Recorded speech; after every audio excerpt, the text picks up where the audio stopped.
This is a Dawn N5 SKT. I'm gonna show you. I've got the doublet up. Spent most of the morning this morning getting it up, and so I thought I'd walk it so you get some sense of the actual size of this thing. I'm coming up on one end of it. It's hopefully this. I'm hand holding the camera, so didn't want to screw around with getting the all that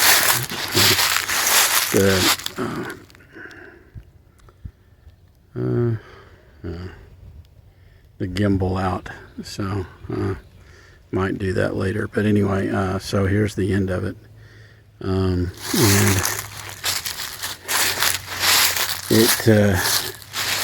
and unfortunately it goes up in this tree, and then this particular tree is like dead center in it, so I couldn't get it up. That wire that's there is going to a light that's up there that I don't use. It's not safe. It never was. I never. The only thing is that it's not taken down. What I'm probably going to do is cut it and use some of that wire that's inside of that cable for antennas or whatever. So anyway, so here's the continuing, and the antenna goes as high as I could really get it, and I'll show you in a second what I used to get it up there. I found this to be the most effective way for getting an antenna up high in the tree, and it's there's some tricks to it, but one of these days maybe I will film the silly thing. But anyway, so if you look up there, hopefully this shows. Wonder what happens if I try to zoom the camera in a bit. Yeah, there it is. So you can see the ladder line coming out the bottom of that T-joint up there, and the T-joint itself. I've taken videos of the doublet when it was all together. So anyway, so the doublet is up there. I guess that's maybe 30 feet or so. I should get one of my masts and measure that. Well, it's probably higher than 30 feet. I've got a 30-foot mast over there. It may be up to 40 feet up high. Anyway, yeah, I forgot to show it. So this is the slingshot that one of those arborist slingshots, and here's the arborist throw weight, and I can actually fire that thing up quite high up in the tree.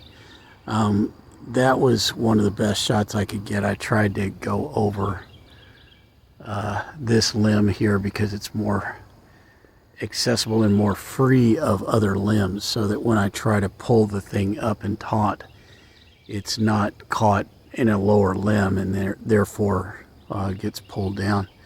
I've had way too many of those, and apparently way up there a branch is broken in that tree and it's trying to fall down. Eventually it will when we get enough wind. It was quite windy today. It's completely calm now, but it was. And when I was coming out here, we've had like 2 or 3 days of rain, and the pond is almost back to full. Like when I first bought this land, it was as full as it is now, but again, at that time we'd had a lot of rain, and then it evaporated away over the summer with no rain at all. Anyway, I'm still headed to the far end of this thing, yeah, here's the pond. It's pretty full right now. It's back up to where it was back just a day or two ago. The water didn't even come up nearly this high. It was probably 3 or 4 foot down all the way around it, and now it's completely up. and I'll show you one more thing on the pond. But still, so one thing I'm a little concerned about is it's going through this tree, but there's so many trees here. I mean, it's not, I'm not living in a dense forest, which I've got literally on, like, that's what a dense forest would be like. If I had to go through that with a wire, that would be absolutely horrible, trying to get it up into some of those trees. But this, and let me shoot back this way, you can see there's some gaps in there, and I've tried to thread those gaps. That's what I've been doing with this. And here we go. The doublet is still running, and it comes down to over here on this side here. It's tied off to that tree there. The ground comes up, so I've kind of walked up to a hill and so forth, and again, so here's the other side of that. And a little while ago when Mike was here, I think this water did not go under there, so that's how much water I've gotten, is enough to raise the level of the whole thing such that the water is now moving underneath this bridge here. So anyway, so that's where the doublet goes. That is somewhere close to 304 feet of wire that's up. The wire itself is from DX Engineering. It's their antenna wire that's equivalent to Callum's DX10. There's definitely some differences, but it's not too bad. The differences don't bother me that much. And so it's working pretty well. It's from where the shack is over there, and from where the shack is, it is very, very long.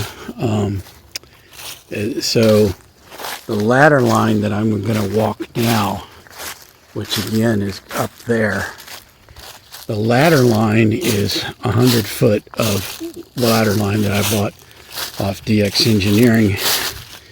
So this is a good 100 foot away from the shack. There's the house, and it's probably at one point 50 foot away from the house, and about 100 foot away from that house. That's my neighbor. They were out shooting fireworks last night for some reason, and having fun with fireworks, so I came out on my front porch and watched them do the fireworks. That was pretty fun. And I'll have that done. I might drop a short video on their fireworks, because it was fun to sit there and watch them. And I got a few good shots of it. Anyway, and so after 100 feet, we're right here. There's my 1-to-1 balun. This is a Palomar Engineer balun that I bought at I bought this at HRO when I was up there. It's in Plano. And then, of course, I've got coax going down. A lot of people would say, well, you should run ladder line the whole way. Well, yeah, that'd be nice, but I still, with that, I'm going to have to come in here and get it into the shack anyway, and so that's not going to work very well. And so anyway, unfortunately, it makes quite the effort, and I just have pulled it up through the box and connected it in and to there, rather than going through the box, which is what I will do eventually. In fact, what I'll do is I'll put a choke in there, like this guy, and that choke will give me about 3 or 4 more feet, which is what I need right now to really do this. Anyway, and if you see that little tie there, tie wrap, that red tie wrap, that is kind of what I use to get the, or that and the colored tape that's on there is what I'm using to tell, when those wires run in here, which one is actually which. So, and so let's go in here. This is the shack.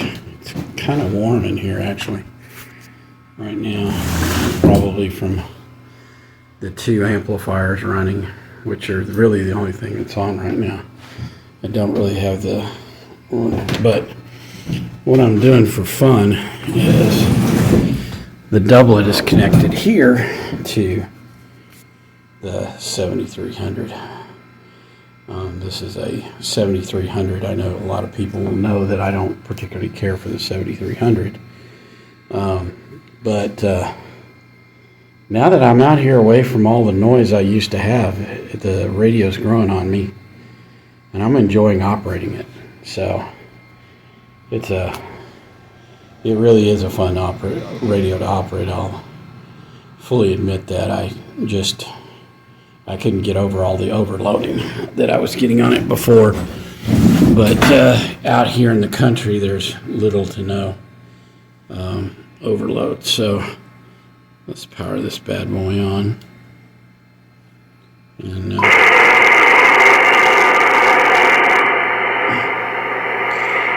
there we are on 160 meters. And I believe, let me do this. Get it ready. That's going to sound like crap. But there's the SWR meter, and there's an SWR meter on here. So let me key this up. I'm having to use this tuner. The doublet will not. It's up to around, I believe, on 160. It's showing me about a 9-to-1. But again, this was not tuned for the 160 meter band. It was over-tuned, and I'll explain that in a second. But anyway, so there we are. It's running about 3.3 to 1, and for FT8 I'm pretty sure that's going to work fine. It's not going to try to tune much beyond that, but on the radio, what you'll see, well, yeah, even there on the radio, well, wait a minute, is the radio, I'm wondering if it's tuning right now.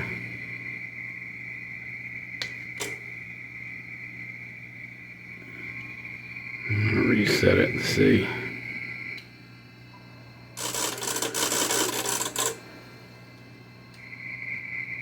Yeah, that's the issue with this, is it's doing it's only going to be able to get about a 3.1 to 1 on the tuner on 160, which it's usable. It's not very usable because I'm getting too much power back, but it is capable of doing it. When I go to 80 meters, though, I should get a pretty good tune on it. As I recall, I do like this tuner. I'm not sure. I got it off of eBay, I think, but it's a 500 watt tuner, although I'm not running power through it.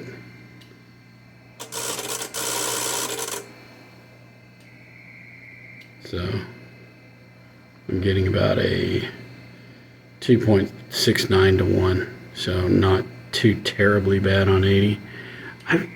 When I was in here before, it was doing much better than it is now. I don't know if that's the issue or what. Yeah, no, it's not going to try to tune any better than that. But I'm getting about 50 watts out of it. When it tunes correctly, let's go to 40 meters because it works okay on 40 for sure.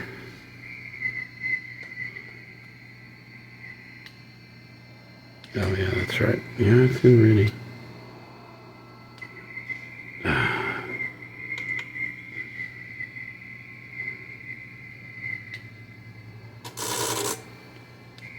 Yeah, there we go.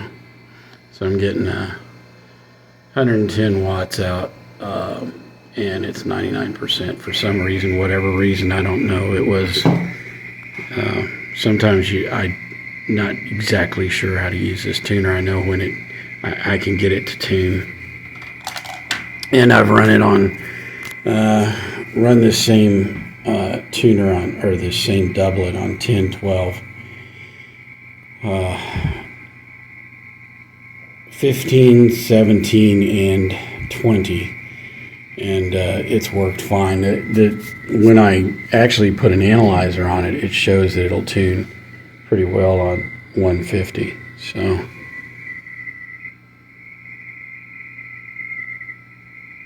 oh yeah, that's not going to work.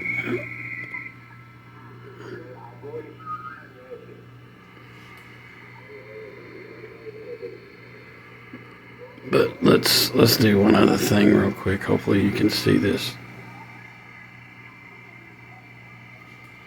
If I can find some place where there's not anybody.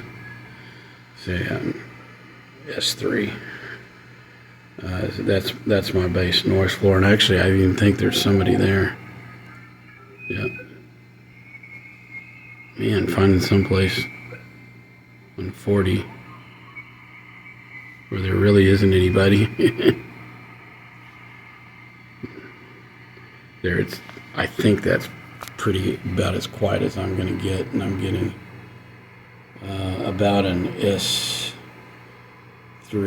It'll drop down almost to an S2 on occasion. So there's, and again, I think there's some people that it's hearing way out in the distance. But, and I don't remember if it needs to retune too. Oh no, I'm in upper sideband. Ready. Oh, it's still good. Okay. And then if I go to let's do I think I was having trouble with 12 a little while ago, or when I was doing this before, and go to ready and get it to tune here.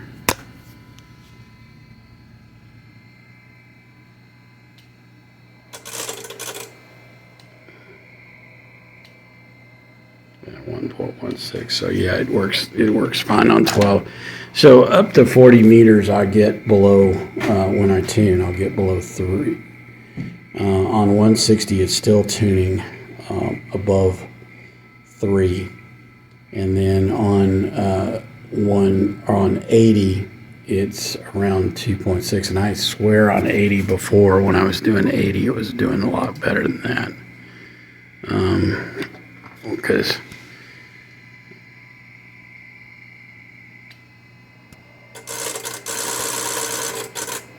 yeah, there it goes. Now on 80, I'm getting 1.6. So it's something to do with this tuner and the way that it decides what it's going to do. I don't think I'm going to get any much better on 160.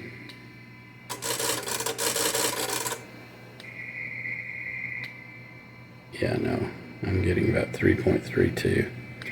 So it's doable. I think I can do, I'll turn the power down and run FT8 on here. First of all, I'm going to see what I can hear, because at this time of the day, I'm not going to hear well on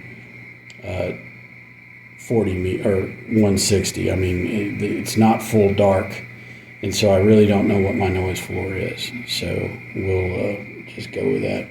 And by the way, excuse the shack at this point. I'm still bringing things in and trying to organize. I've got some stuff that I need to do to organize, but today I wanted to do a play day, so I hung the doublet and got that going, and did not spend a lot of time with working on cleaning up the shack like I should have. So anyway, that's the doublet. Oh yeah, that's one thing I forgot to do, is to show you the right here. There's the little red marker that's on the wire that's coming in through the shack. There is the entrance into the shack, and so these are 12-foot RG213 that I've pushed through. I've got with DX Engineer, or sorry, with Gigaparts, when we were doing all that thing with Jason a couple of days ago, I got some more lightning arresters, so I'll be adding some more arresters in there. And then over on the wall on that deal over there, I'm going to tomorrow move the Antenna Genius over here, and then I'm going to figure out how to route power through that connector and out into the outside, so I can use the Antenna Genius to connect to things outside. And yes, I cannot keep these mast connectors. I'll go out and show you that too. I have got to get some more. The ones that are holding up the DX Commander are a completely different type. But the ground, when it gets so wet like this, it absolutely will not hold a stake. And so you see this mast here. And by the way, I've ordered another mast. That's another thing that I've got coming from Gigaparts, because this is a carbon fiber, and I want to recover the carbon fiber mast. It's not necessary to use that for a 2-meter 440. But let me see.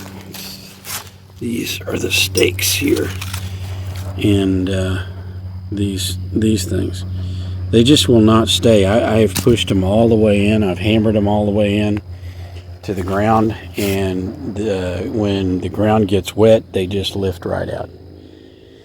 So that is why this thing is hanging, or just leaning in the tree. But even in the tree, it's pretty damn effective. So when I get the fiberglass mast out here, I'll get some of the screw type, and I may put a link in the description for the ones that screw into the ground. Those don't come up as much, although the DX Commander, after all of the rain, one of the things did actually lift out, and it pulled made quite a big hole where it pulled the dirt up. Or it's really not dirt, it's just really, really wet mud. And in fact, when I'm walking out there to show you all the doublet, it's I can feel the ground giving underneath my weight of my feet. It's almost like you're walking on a sponge. But anyway, that's where we are today, and hopefully you guys have a happy new year. This is probably the last video I'll get out before the new year, but so happy new year 73. This is Don, N5SKT.